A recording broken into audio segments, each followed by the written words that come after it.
my channel, mammals. Hi, I'm right here. Welcome to the engine room.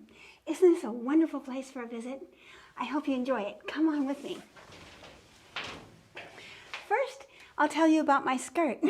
I wasn't going to, but I had a very good reason to stop and tell you. This skirt was made for a special speaking event back in the days of MacKenzie-Childs. And it was a beautiful skirt, 2 skirts actually. They could be worn separately from each other, but I always wore them in layers like this. And look at all this beautiful, dainty little pink floss outline stitch on every, you can see it better on the cream color, you see? And then what was all the way around on every single point, all the way around the top skirt, was this beautiful little ball. Everyone had a ball just like this, a blue ball. And isn't it beautiful? It's so tightly held in the silk covering with a beautiful pink thread mount for it. Well, guess what?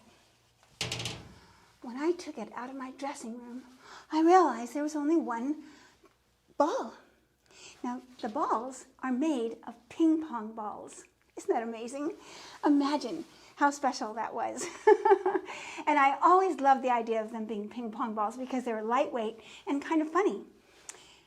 But then I looked down on the floor and I realized all there were shreds of this beautiful fabric and no more ping pong balls. And I thought, those dirty rats, those dirty rats. We used to have rats on Yankee, and we had them for many years. And I think they got bored one night and decided to have a ping pong match. Or, I don't know, maybe they ate the ping pong balls. Maybe they're made of some kind of a starch or something that they needed for sustenance. But anyway, there's only one left. But I thought, you know, it was worth it that they left one so I could show you what they looked like at one time. Well, that's not why we came down here. So let's go have a meeting around the corner.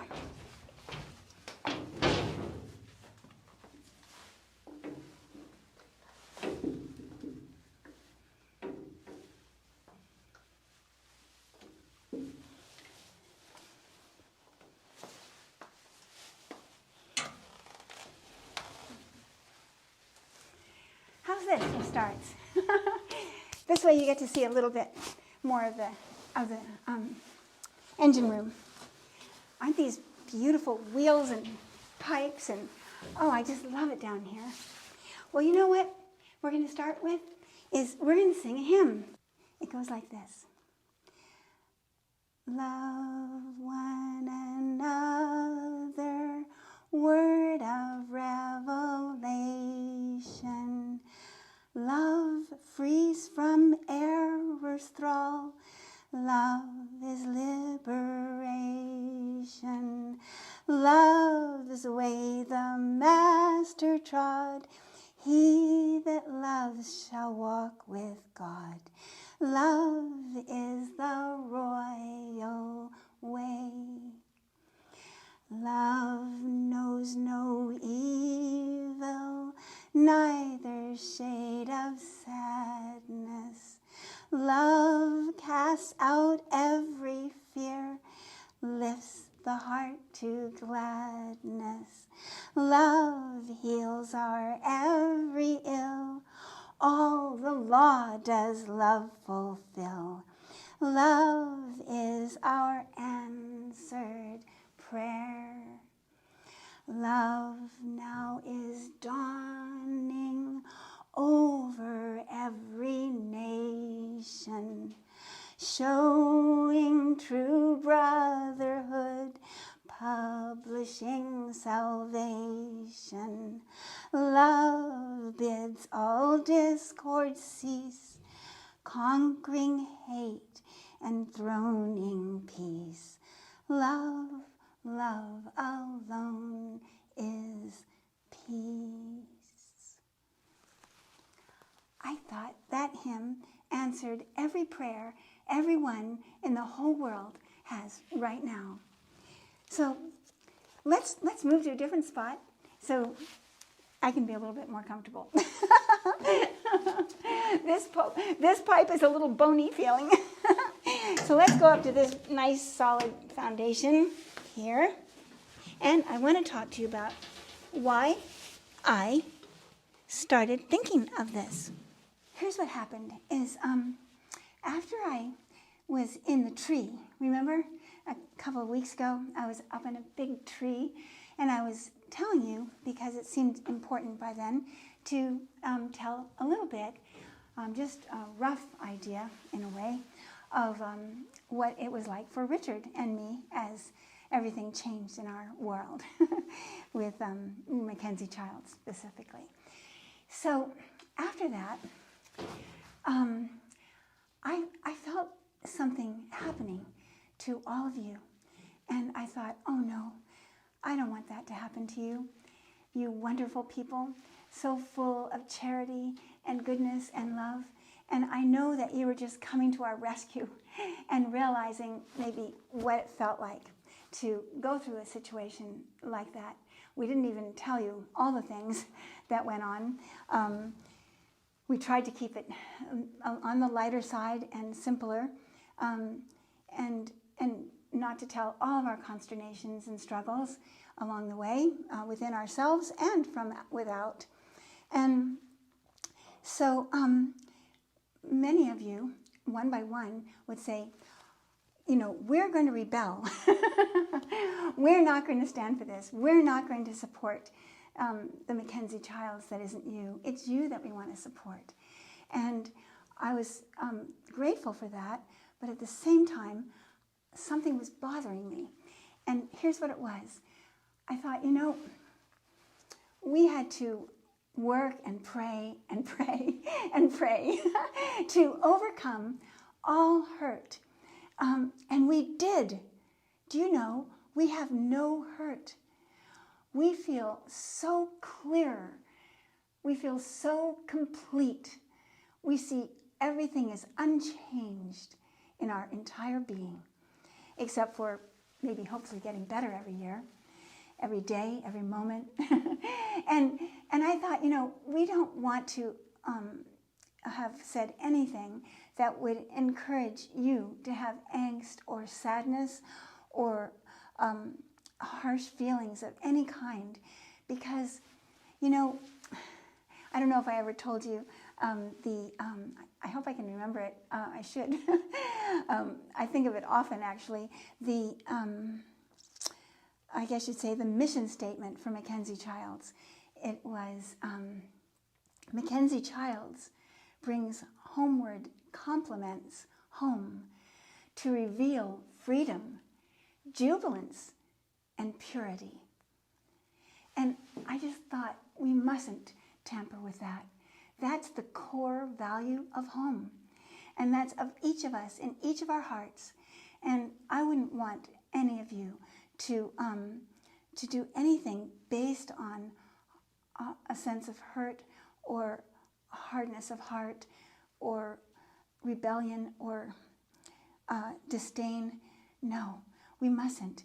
We must realize that if we love the first commandment, you know, Jesus had 2 commandments after Moses' 10 commandments. And he said, there are only 2. If you sum them all up, it's love God with all your heart, with all your soul. And I don't think he said with all your might, but that idea. And then he said, and the second is likened unto it, which is love your neighbor, love thy neighbor as thyself. And I thought, whoa, we can't even love God unless we love our brother. We have to love all mankind. We have to love ourselves because we are part of that grand oneness. And when we love ourselves, we can love our brother. And we don't have to love the evil. No, that's not part of our brother. That's an imposition. That's a false suggestion. And sometimes we take those false suggestions, but eventually we shed them because we know they're not part of the true makeup of each of us.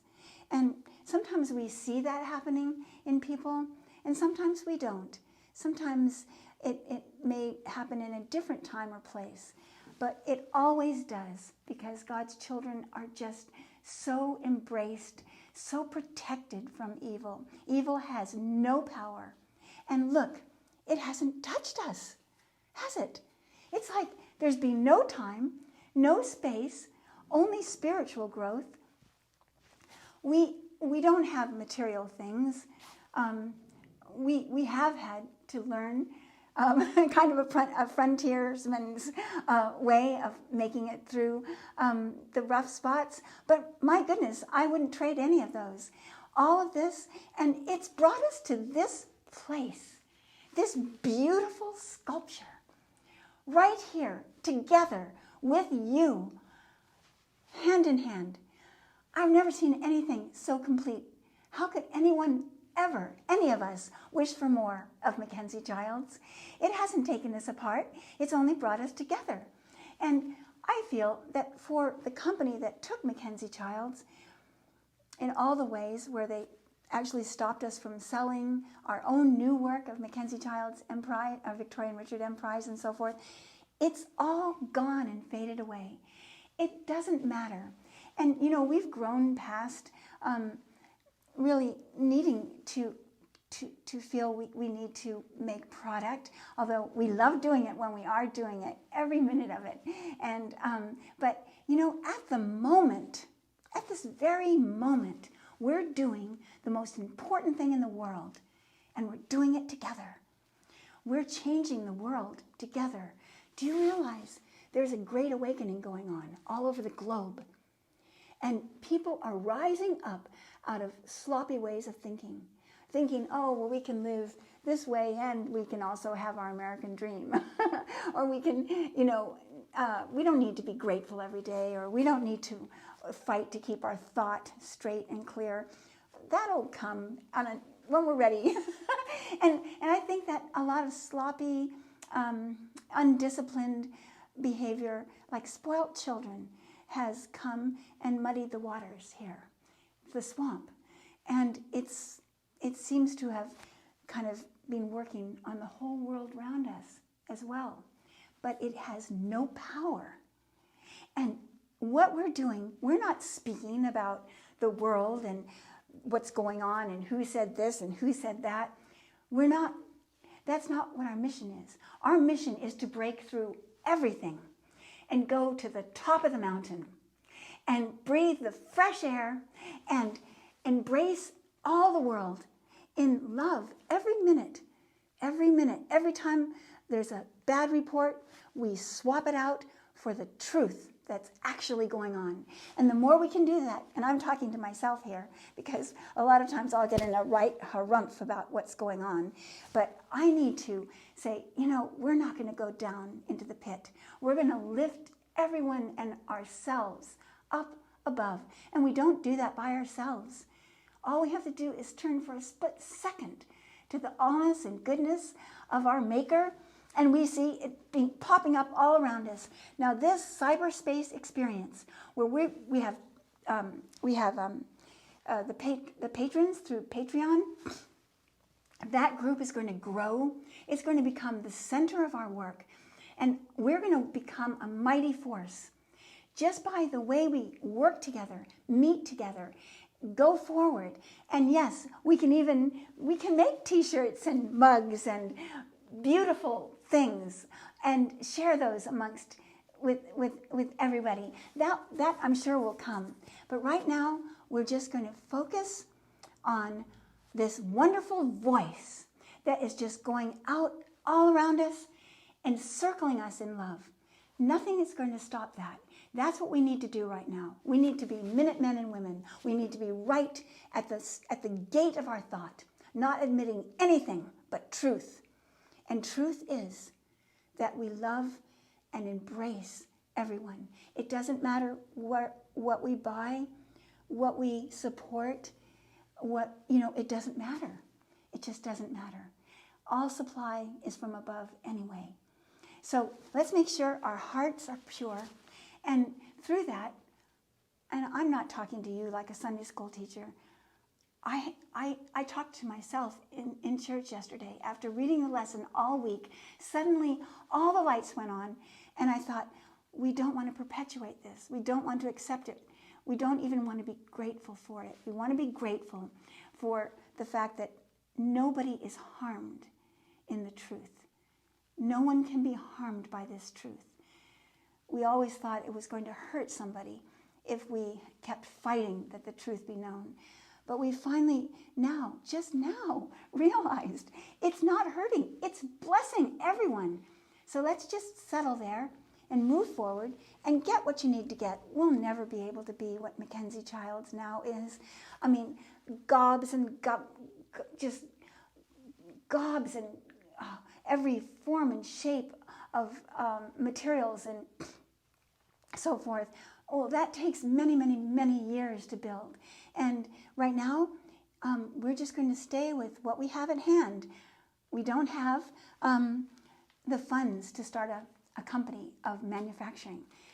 But we do have what the world needs right now. That's what we have. And so at the end of the service, we sang another hymn. And I thought this is a hymn that's really fun to go forth with. It goes like this. Love is life's true crown and glory. Love the splendor of the light. Truly is God's counsel gentle. Truly all his ways are bright. Jesus knew the law of kindness, healing mind and heart of blindness, and in heavenly wisdom taught, holy works of love he wrought. Love, the golden rule of living, showeth forth the perfect mind. Love, our debt to God who gives it, all compassion is and kind. Charity the law fulfilleth, mid the nations rancor stilleth. Loving hearts in friendship blend, one in him our heavenly friend.